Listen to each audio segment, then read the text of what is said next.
네, 안녕하십니까. 오늘 이 시간은 하나님 마음에 합한 사람 중에서 관용에 대해서 함께 나누고자 합니다. 먼저 제가 빌립보서 4장 5절 말씀, 짤막한 말씀인데요. 이 말씀을 읽고 시작하겠습니다. 너희 관용을 모든 사람에게 알게 하라. 주께서 가까우시니라.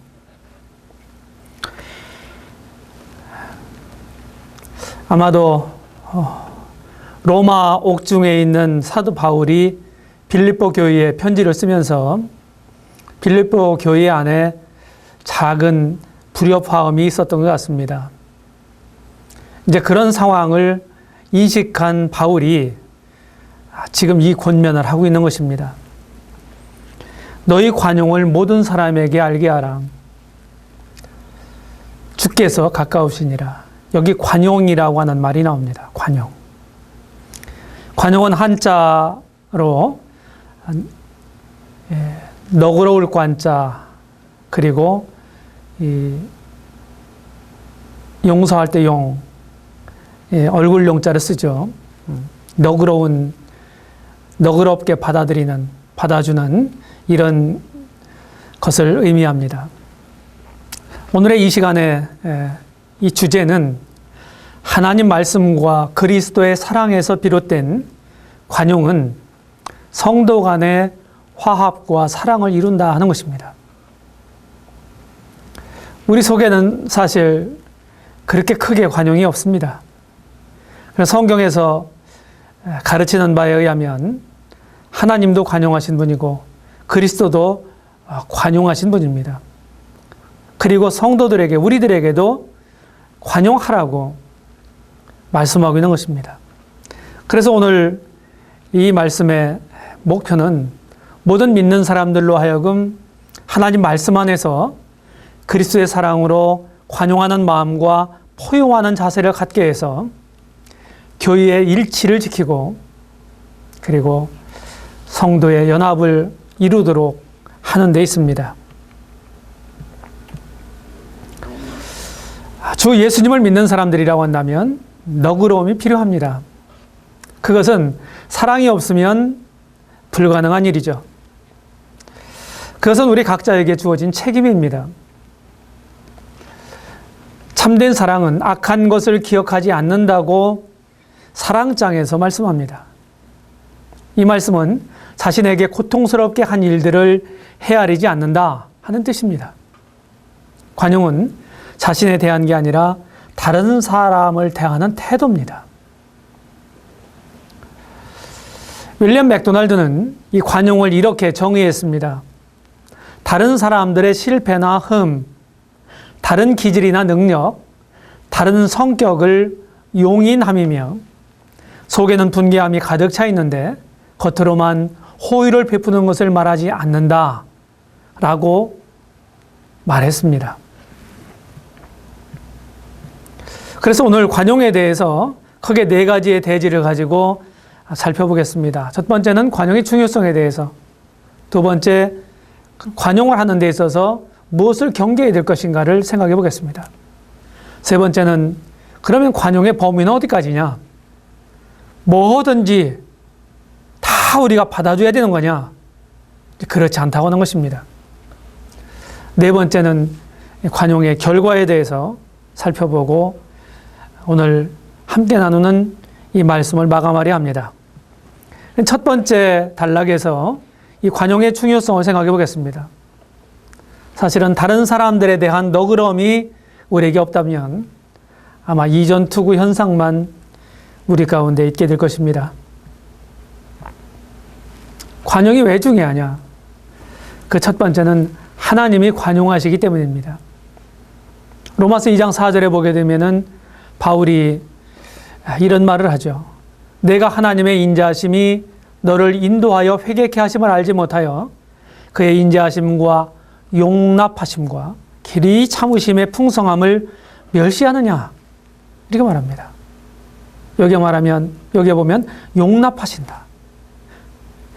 용납하신다.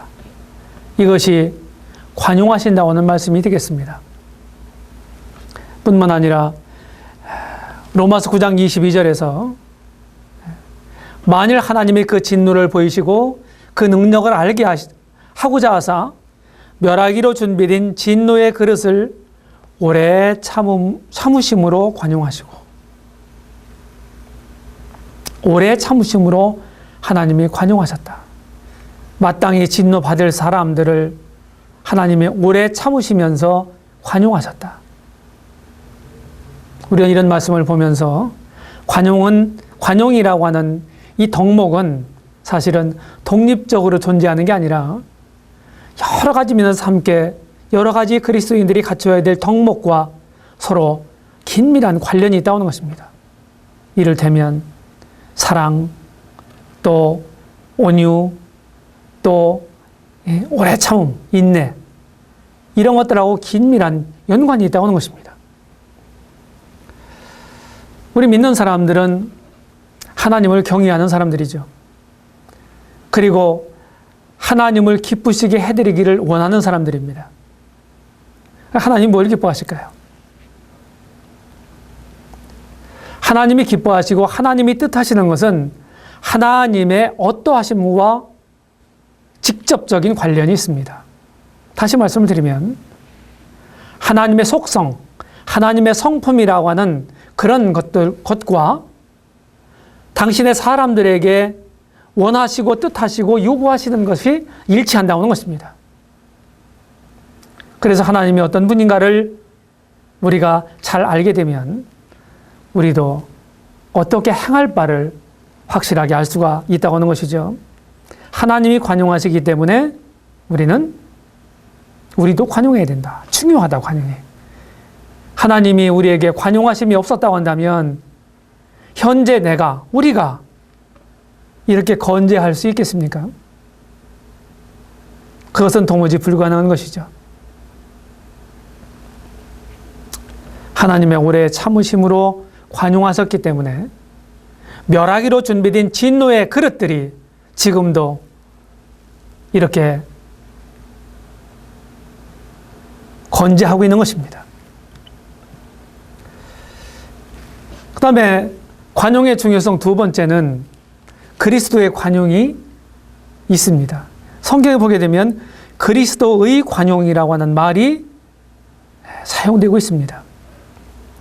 바울은 고린도 성도들에게 보내는 두 번째 편지에서 이렇게 말합니다. 10장 1절로 2절에 보시면 너희를 대하여 대면하면 겸비하고 떠나 있으면 담대한 나 바울은 이제 그리스도의 온유와 관용으로 친히 너희를 권하고 또한 우리를 육체대로 행하는 자로 여기는 자들을 대하여 내가 담대히 대하려는 것 같이 너희와 함께 있을 때에 나로 하여금 이 담대한 태도로 대하지 않게 하기를 구하노라. 사실 고린도 교회는 사도 바울이 두 번째 전도 여행 중에 고린도라는 도시를 방문해서 1년 6개월 동안 머무르면서 복음을 전했던 도시죠. 그렇게 해서 하나님의 교회가 세워졌습니다. 다시 말하면 고린도 교회, 고린도 성도들은 사도 바울 없이는 존재할 수 없었던 사람들입니다. 그런 사람들이 바울에 대해서 왈가왈부했습니다. 그런 배경 가운데서 바울이 이런 얘기를 하는 것입니다. 나 바울은 이제 그리스도의 온유와 관용으로 친히 너희를 권한다. 또 자신과 자신의 동역자들에게 육체대로 행하는 자로 여기는 사람들. 바울은 육체를 따라서 행하지 않았습니다. 그런데 그렇게 여기는 거예요. 그럼 얼마나 서운하겠고 또 더 나아가서는 그들이 얼마나 못마땅할 것입니까? 그런 자들에 대해서 바울은 고백합니다. 이제 그리스도의 관용으로 친히 너희를 권한다. 여기 그리스도의 관용이란 말이 나오죠. 우리 주님이 어떤 관용으로 우리를 오래 참으시고 용납하셨습니까? 자신을 대적하는 사람들을 위해서 우리 주님은 기도하셨습니다. 그분을 모르고 그분을 배역하고 그분을 멸시하던 우리들을 위해서 그분은 피 흘려 죽으시고 부활하셨습니다. 이것이 그리스도의 관용입니다. 우리가 잘못할 때마다 즉각 징벌을 내리셨다면 우리는 결코 존재할 수 없는 사람들입니다.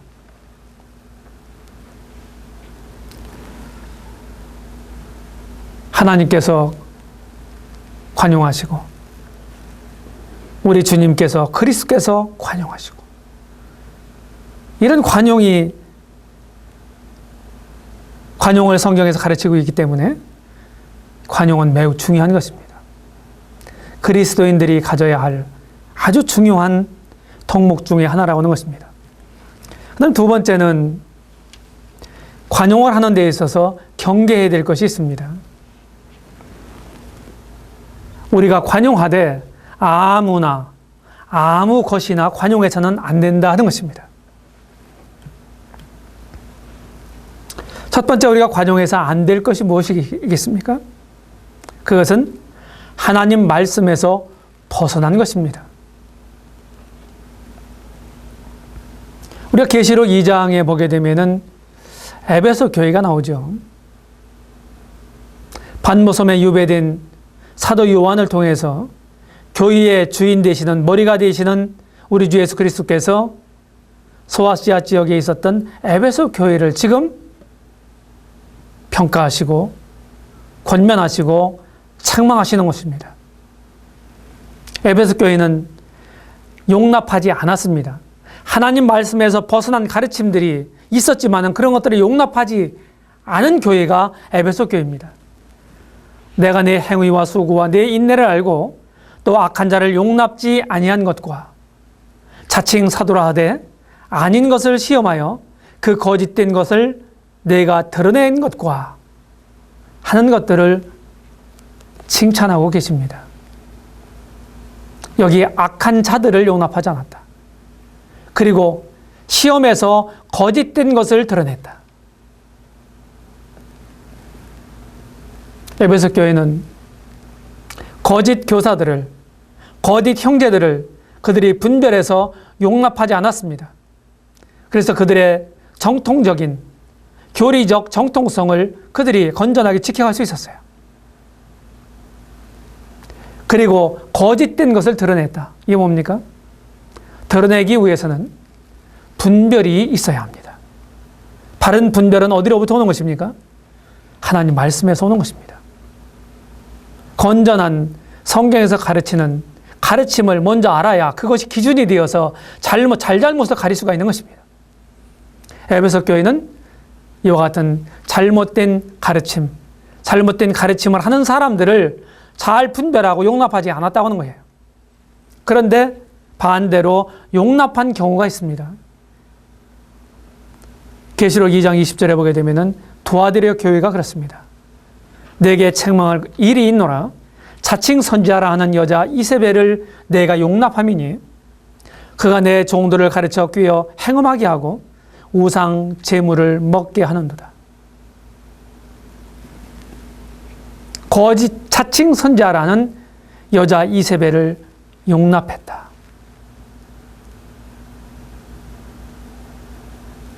여기 이세벨이라고 하는 거짓 여선지자는 주님의 종들을 가르쳐 꿰어 행음하게 했다. 잘못되게 했습니다. 우상의 제물을 먹게 했습니다. 그들의 믿음을 타락시키고 무너뜨렸던 거예요. 두아디라 교회는 지금 이런 잘못된 가르침을 용납한 경우입니다. 주님이 여기 엄히 책망하고 있습니다. 우리는 하나님 말씀에서 벗어난 것들을 용납해서는 안 되는 것입니다. 뿐만 아니라 두 번째 우리가 경계해야 될 것은 하나님의 일꾼을 폄론하는 것입니다. 하나님의 일꾼이라고 하는 전제는 하나님이 친히 그를 세우시고 그리고 그를 통해서 하나님이 역사하시는 사람을 가리킵니다. 하나님의 일꾼은 자칭 하나님의 일꾼이 아니라 객관성을 가지고 있는, 하나님 진짜 그 사람을 부르시고 그 사람을 사용하신다고는 객관적인 증거를 가지고 있는 사람을 가리키는 말입니다. 제가 그런 의미로 여기서 사용하고 있는 것입니다. 그런 일꾼들을 폄론하는 것, 그것은 하나님의 뜻이 아닙니다. 고린도 성도들도 그랬어요. 고린도서 10장 10절에서 그들은 이렇게 말합니다. 저희 말이, 바울을 비롯한 그의 동역자들의 말이, 그 편지들은 중하고 힘이 있으나 그 몸으로 대할 때는 약하고 말이 시원치 않다. 이렇게 말하곤 했습니다. 지금 판단하고 있는 것입니다. 하나님의 일꾼들을 판단하고 있는 거예요. 뿐만 아니라 요한 3서 1장 9절로 10절에 보게 되면은 거만한 리더 디오드레베가 나옵니다. 저희 중에 으뜸되기를 좋아하는 디오드레베가 우리를 접대하지 아니하니 이러므로 내가 가면 그 행한 일을 잊지 아니하리라. 저가 악한 말로 우리를 망령되이 폄론하고도 유의 부족하여 형제들을 접대치도 아니하고 접대하고자 하는 자들을 금하여 교회에서 내어 쫓는도다. 여기 디오드레베라고 하는 잘못된 리더가 있습니다. 그는 믿는 사람들 중에 으뜸되기를 좋아했습니다. 거만했습니다. 그래서 사도 요한과 같은, 그리고 사도 요한과 더불어 이 동역하는 이런 순회 사역자들에게 그들을 영접하지도 않고, 영접하는 사람들을, 그들을 잘 맞이해서 접대하고 영접하는 사람들을 못하게 하고, 그리고 사도 요한을 비롯해서 그의 동역자들을 망령되이 폄론하고,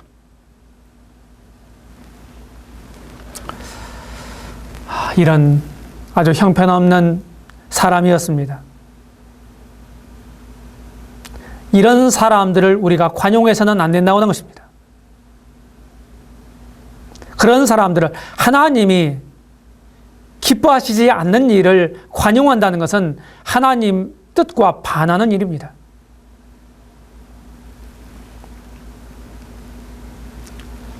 우리가 이런 점들을 잘 분별해서 하나님의 교회 안에서도 잘못된 행위를 하는 사람들, 그런 사람들에 대해서 하나님의 심정을 가지고 불쌍히 여기는 마음을 가지고 있어야 되지만 그 자체를 우리가 용납하고 받아줘서는 안 된다는 거예요. 그래서 세 번째 우리가 경계해야 될 것은 하나님의 교회를 분열시키는 것입니다. 편당을 조장한다든지 잘못된 가르침을 해서 믿는 사람들을 혼란에 빠뜨린다든지 이런 것들은 하나님의 교회를 분열시키는 것이기 때문에 이런 것들을 관용해서는 안 된다고 하는 거예요. 고린도 교회에 분쟁이 있었고 편당이 있었습니다. 바울은 강력하게 그들을 향해서 책망하고 있습니다. 너희 가운데 분쟁이 없이 같은 마음과 같은 뜻으로 온전히 합하라. 분쟁이라고 하는 것은 성령의 열매가 아니라 육신의 열매입니다. 성령을 따라 행하는 것이 아니라 자기 자신의 육신을 따라서 행하기 때문에 이런 분쟁이라고 하는 열매가 하나님의 교회 가운데 맺히게 되는 거예요. 하나님은 그런 것들을 결코 용납하시지 않습니다.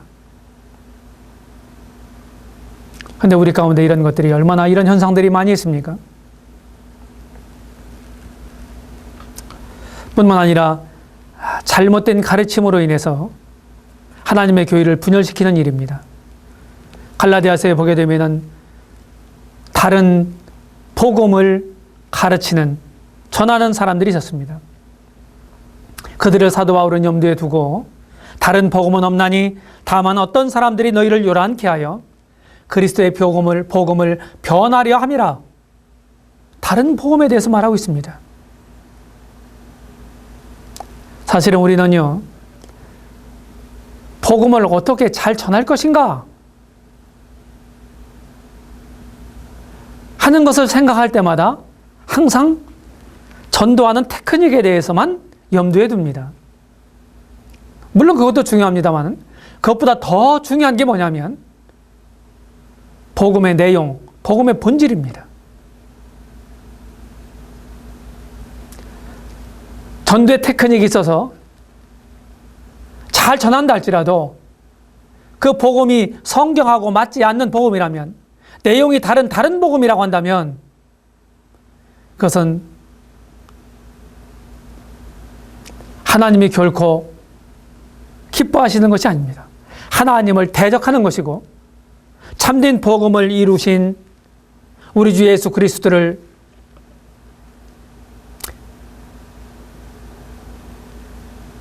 그 사역의 효과를 무너뜨리는 것입니다.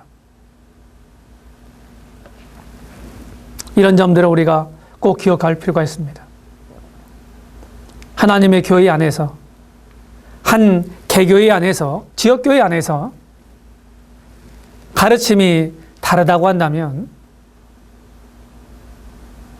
다른 가르침을 하고 있다고 한다면 반드시 그 개교회는 분열되게 될 것입니다.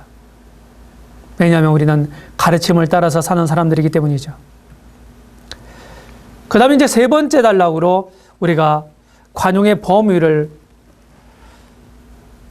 생각해 보겠습니다. 우리는 보편 타당한 것들은 관용되어야 합니다. 첫 번째는 인간의 연약입니다. 인간의 연약. 히브리서 5장 2절에 보게 되면 히브리서 기자가 구약의 제사장들에 대해서 말하면서 저가 무식하고 미혹한 자를 능히 용납할 수 있는 것은 자기도 연약에 쌓여 있음이니라. 똑같은 인간적 연약을 가지고 있는 존재이기 때문에 용납할 수 있다고 하는 거예요. 그럼 인간적 연약이라는 건 무엇일까요? 개인적인 무지에서 오는 문제입니다. 모르고 행했는데 어쩝니까? 뿐만 아니라 우리 보편적으로 모든 사람들이 가지고 있을 수 있는 인간적 연약에서 오는 문제가 있을 수 있습니다. 이런 것들은 관용해야 합니다. 뿐만 아니라 반복적이고 지속적인 현상이 아닌 일시적인 현상에서 오는 문제가 있을 수 있습니다. 이런 것들은 우리가 관용해야 합니다. 뿐만 아니라 질병적인 원인에서 오는 문제가 있을 수 있습니다. 청상인이 아닙니다. 정신적인, 심리적인 이런 문제가 있는 사람들이 꽤 있죠. 그래서 보통 사람들이 하지 않는 태도나 행위를 그들이 합니다. 그런 경우에 우리는 그가 그런 질병을 가지고 있다는 사실을 알고 그런 원인으로부터, 그런 질병적인 원인에서부터 오는 문제로 우리가 인식을 하고 그를 긍휼히 여기고 용납해야 된다고 하는 거예요. 이것이 인간의 연약입니다. 이것은 우리가 관용해줘야 할 이런 것들입니다. 그 다음에 이제 사랑의 권면입니다. 바울은 고린도 성도들에게 권면합니다. 고린도후서 11장 1절에 보게 되면은 원컨대 너희는 나의 좀 어리석은 것을 용납하라. 청컨대 나를 용납하라. 이렇게 아주 간청을 합니다. 바울이 실제로 어리석은 건 아니었죠. 그럼에도 불구하고 자기 자신의 사도권에 대해서 계속해서 변증하고 이렇게 하는 자신이 자기 자신에 대해서 그렇게 말한다고 하는 것 자체가 우리들 스스로 흔쾌하게 내키는 일은 아니죠. 그런데 고린도 성도들이 너무 모르기 때문에 바울은 자신의 문제를 하나님의 편에 서서 지금 말하고 있는 것입니다. 그걸 용납하라는 거예요. 이건 뭡니까? 인간적으로 자기 문제니까 자기 그렇게 얘기하네. 바울에 대한 부정적인 이미지를 가지고 있는 고린도 성도들에게 바울이 지금 이 얘기하고 있는 거예요. 그럼 틀림없이 또 비난의 화살을 쏘는 사람들이 있을 것입니다. 그래서 바울은 이런 표현을 쓴 거예요. 뿐만 아니라 히브리서 기자의 유대인 성도들에게의 권면이 있습니다. 히브리서 13장 22절에 보게 되면 형제들아 내가 너에게 권하노니 권면의 말을 용납하라. 내가 간단히 너에게 썼느니라. 이 권면의 말을 용납하라고 지금 권하고 있어요. 사랑의 권면. 사실은 권면이라고 하는 것이 그렇게 쉬운 게 아닙니다. 저는 늘 그걸 생각합니다. 권면은 아무나 하는 게 아니다 이거예요. 권면이 필요함에도 불구하고 그게 받는 사람 편에서 그 사람이 잘못된 태도를 가지고 있다고 한다면 아마 그 권면을 하게 되면 더 어려워질 수도 있습니다. 그래서 하는 사람도 참으로 하나님의 지혜 가운데 할 필요가 있고 받는 사람도 하나님의 마음을 품어야만 그 권면의 말을 들을 수 있어요. 권면 받기 좋아하는 사람들은 없을 거예요. 그런데 권면 받을 일이 우리들에게는 있는 것입니다. 그렇다고 한다면 사랑 가운데서 하는 권면을 우리가 귀담아 듣고 잘 받는 것, 그게 훌륭한 태도입니다. 이런 것들을, 이런 사랑의 권면을 대적하지 말고 오히려 참 저의 잘못된 것을 지적해 주셔서 참 감사합니다. 너무 고맙습니다. 제가 그렇게 많이 부족한 사람입니다. 위에서 기도해 주십시오. 이렇게 하는 태도가 아주 훌륭한 태도라고 믿는 것입니다. 뿐만 아니라 빈곤자와 사용자에 대해서 생각해 보겠습니다. 구약시대 때는 가난한 사람들, 없이 사는 사람들, 이런 사람들에 대한 하나님의 배려가 아주 돋보입니다. 출애굽기 23장 11절에 보게 되면은 제7년에는 가알지 말고 묵어두어서 내 백성의 가난한 자로 먹게 하라. 그 남은 것은 들짐승이 먹으리라. 너희 포도원과 감람원도 그리할지니라. 예. 포도나무나 감람나무 이런 것들은요, 올리브나무 이런 것들은 나무니까 죽지 않고 우리가 농사를 안 짓고 가꾸지 않아도 안식년에도 열매가 맺힐 거 아니겠어요? 그런 것들은 어떻게 하라는 거예요? 거두지 말고 그 가난한 사람들이 먹도록 해라. 그래 나머지는 들짐승이 먹도록 해라. 하나님은 짐승들까지도 배려하시는 거예요. 왜? 짐승들도 하나님이 만드시고 그들을 먹이시고 입히시잖아요. 그 다음에 신약시대는 뭐라고 말합니까? 베드로전서 2장 18절에 보게 되면 사환들아 이렇게 말합니다. 범사에 두려워함으로 주인들에게 순복하되 선하고 관용하는 자들에게만 아니라 또한 까다로운 자들에게도 그리하라고 말합니다. 구약시대 때는 가난한 사람들에 대해서 말씀하고 있고 신약시대 때는요, 사장님들, 오너들, 사용자들에게 뭐라고 얘기합니까?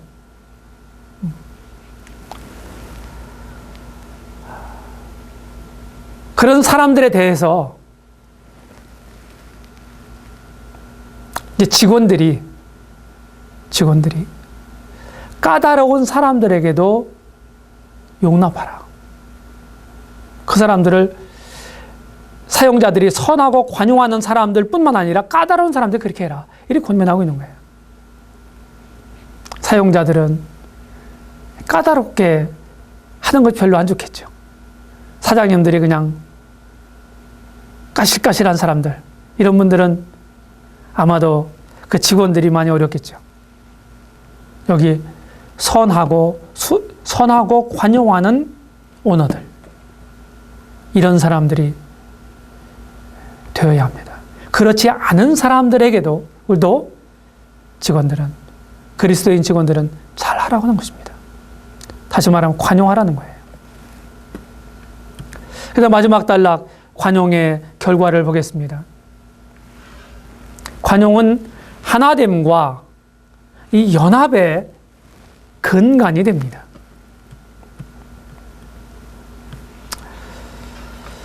우리가 에베소서 4장 2절로 3절에 보게 되면은 교회의 하나됨을 지키는 요소가 있습니다.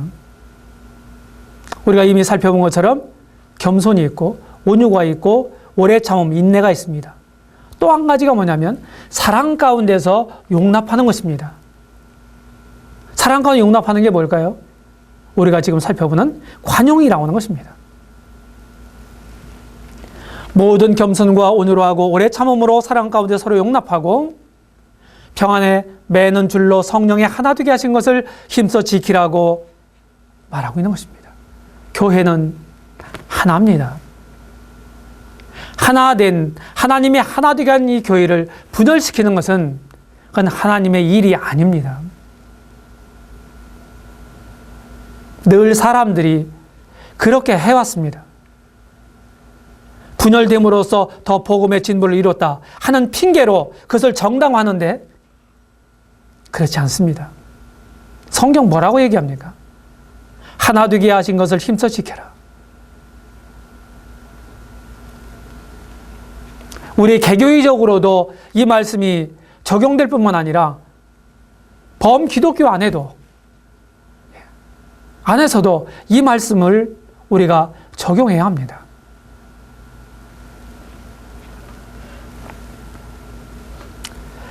하나됨을 지키는 기본은 겸손과 온유입니다. 하나됨을 지키는 실제는 지체들 간에, 멤버들 간에 오래 참음으로 사랑 가운데서 서로 용납하는 것입니다. 여기 서로라고 하는 말에 주목하시기 바랍니다. 관용은 그냥 일방적이 돼서는 안 됩니다. 나도 다른 사람들의 관용을 받아야 될 뿐만 아니라 나도 다른 사람들을 관용해야 합니다. 교회의 하나됨을 관용은 지켜가는 첩경입니다. 그 다음에 관용의 결과 두 번째는 성도의 연합을 이룬다는 것입니다. 우리가 이미 시작하면서 읽은 말씀처럼 빌립보서 4장 5절에 보게 되면 너의 관용을 모든 사람에게 알게 하라. 주께서 가까우시니라.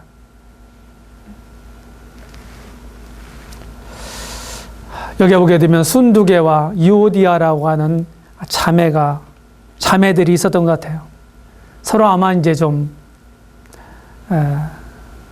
어려운 관계였던 것 같습니다.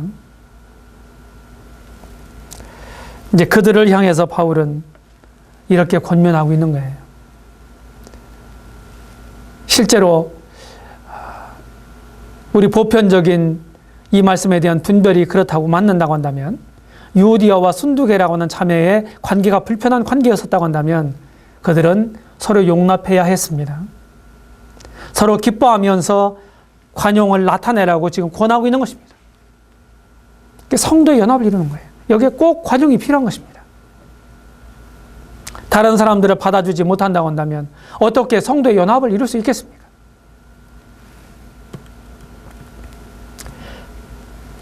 관용의 결과 세 번째는 성숙함이 드러납니다. 디모데전서 3장 1절 이하에 보게 되면은 교회 리더의 자격에 대해서 말씀하시죠. 예. 여기 감독, 장로라고는 교회 리더의 자격 중에 하나가 오직 관용하며 다투지 아니하며. 이 관용하는 것이 교회 리더의 자격 중에 하나라고 하는 것입니다. 잘못한다고 다 그것을 꼬치꼬치 다 얘기를 하고 그런 것들을 다 책망하고 눈에 거스리고 마음에 거스리는 것들을 전부 지적해서 이렇게 한다고 한다면 아마도 붙어있을 성도들은 아무도 없을 거예요. 일단 리더는 너그러운 사람이어야 합니다. 리더는 성숙한 사람이죠. 다시 말하면 이 말을 좀 다른 면에서 우리가 보게 되면 관용이라는 것은 성숙한 사람들이 갖는 덕목이라고 하는 것입니다. 뿐만 아니라 야고보서 3장 17절에 보게 되면은 위로부터 난 지혜가 무엇입니까? 야고보는 이렇게 얘기합니다. 오직 위로부터 난 지혜는 첫째 성결하고 다음에 화평하고 관용하고 양순하며 긍휼과 선한 열매가 가득하고 편법과 거짓됨이 없나니 이렇게 얘기합니다. 여기 관용하고 그의 위로부터 난 지혜다. 성숙한 사람들입니다. 관용을 통해서 그의 성숙함이 드러나는 것입니다. 이제 결론을 생각해 보겠습니다. 결론 첫 번째로 우리는 관용하려면 하나님의 인내를 배워야 합니다. 하나님의 오래 참으심으로 관용하시고 인내와 관용은 불가분의 관계를 가지고 있다고 이미 말씀드렸습니다.